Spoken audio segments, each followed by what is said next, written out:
I'm here to talk about success. The first rule of success is to have a vision. You see, if you don't have a vision of where you go, and if you don't have a goal where you go, you drift around and you never end up anywhere. I mean, as you know, I was born in 1947 in Austria after the Second World War. So I was very fortunate that I stumbled onto my vision.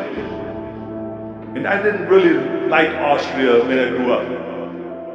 I couldn't wait to get out of there. I couldn't see myself becoming a farmer or a worker in a factory or anything like that. Even though my parents wanted me to stay there and have a normal life. But that was their vision, not mine. My vision was totally different. I felt that I was born for something special, for something unique, for something big. Then one day I went to school, I remember I was 11 years old, and they showed a documentary about America. And there they showed this documentary, the huge skyscrapers, the high-rises, the huge bridges, the 6-lane freeways, and all of this stuff, and I said to myself, that's where I want to be. I don't want to be around here with the little farmhouses and these little buildings. I want to be in America. One day after school, I walked by a store in Graz. So I went inside and I looked around, and then I saw a magazine. I saw a bodybuilding magazine that had Reg Park on the cover. Reg Park was then a 3-time Mr. Universe. And I saw him on the big screen as Hercules. I read that and I said to myself, wow. This is the blueprint for my life. This is exactly what I want to do. I want to become a bodybuilding champion just like Reg Park. I want to get into movies just like Reg Park. And I want to make millions of dollars and be rich and famous just like Reg Park. Do you know how great it felt that I knew where I was going? Imagine the majority of people don't know where they're going. I knew where I was going. That I'm going to become this bodybuilding champion just like him. So it was just a question of how do you do it? I was so relieved because when you have a goal, when you have a vision, everything becomes easy. So people always ask me, when they saw me in the gym in the pumping iron days, they said, why is it that you're working out so hard? 5 hours a day, 6 hours a day, and you have always a smile on your face. And I told people all the time, I said, because to me, I'm shooting for a goal. In front of me is the Mr. Universe title. So every rep that I do gets me closer to accomplishing that goal, to make this goal, this vision turn into reality. Every single set that I do, every repetition, every weight that I lift will get me a step closer to turn this goal into reality. So I couldn't wait to do another 500-pound squat. I couldn't wait to do another 500-pound bench press. I couldn't wait to do another 2,000 reps of sit-ups. I couldn't wait for the next exercise. At the age of 20, I went to London and I won the Mr. Universe contest as the youngest Mr. Universe ever. And it was because I had a goal. So let me tell you something, visualizing your goal and going after it makes it fun. You've got to have a purpose no matter what you do in life. You've got to have a purpose. 74% hate their job in America. Now this is not much different when you come to Europe. The majority of people don't like what they're doing.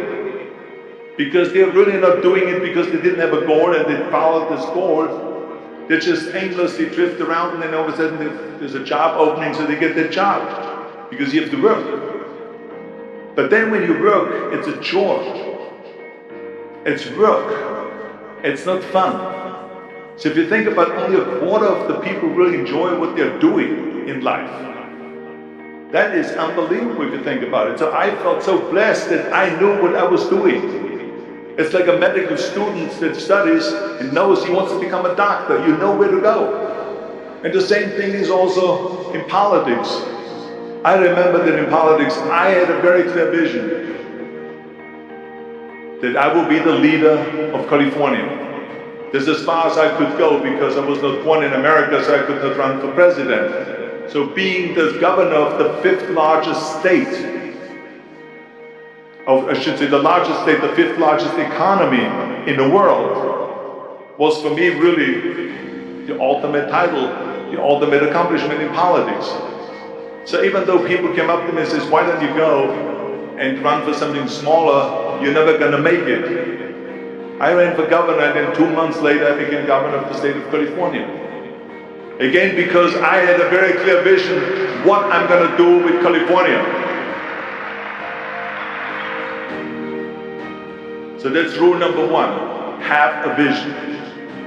Rule number two is, don't listen to the naysayers. Don't listen to the naysayers.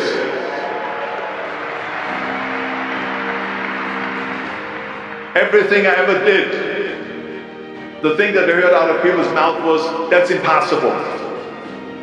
That can't be done. Or no. That is exactly what I heard. Of course, I proved to the people that it can't be done. So whenever someone said to me, it can't be done, I heard, it can be done. When they say no, I heard yes. And when they say it's impossible, I heard, it is possible. I'm a strong believer of what Nelson Mandela said, that everything is always impossible until someone does it. Well, I'm going to be the one, I said to myself, I'm going to do it and I'm going to show it to them. Maybe it has never been done before. That's perfectly fine with me. But I'm going to do it. And I did not listen to the naysayers. It's all about the hard work that you put in. I said to myself, in bodybuilding I worked out 5-6 hours a day, I'm going to do the same thing now for acting. And of course I went to college to study English. I studied the accent removal, acting classes, and all of this stuff, all day long. I worked and I worked and I worked. And within a short period of time I made one movie called Hercules in New York, which of course went right into the toilet. But it didn't discourage me. I still had the same vision. And then all of a sudden I did Streets of San Francisco. I did Stay Hungry and Pumping Iron and The Villain. And then all of a sudden I was asked by Dino De Laurentiis in the Universal Studio to star in Conan the Barbarian. And after I did Conan the Barbarian, the director at the press conference said to the press, the director was John Milius, he said to the press, if we wouldn't have had Arnold, we would have had to build one. So think about that. The very body that they said can never be sold because the time is wrong. A few years later, I'm doing Conan the Barbarian and it was the #1 hit at the box office when it came out in the summer of '82. Think about that. And the director says, if we wouldn't have had his body, we would have had to build one. So all of a sudden, my body became an asset, not a liability. And the same thing was with Terminator. After we were finished filming Terminator, Jim Cameron said to the press, if Arnold wouldn't have had that accent and talked like a machine, I think the movie wouldn't have worked. So think about that. The body and the accent that they attacked was an asset.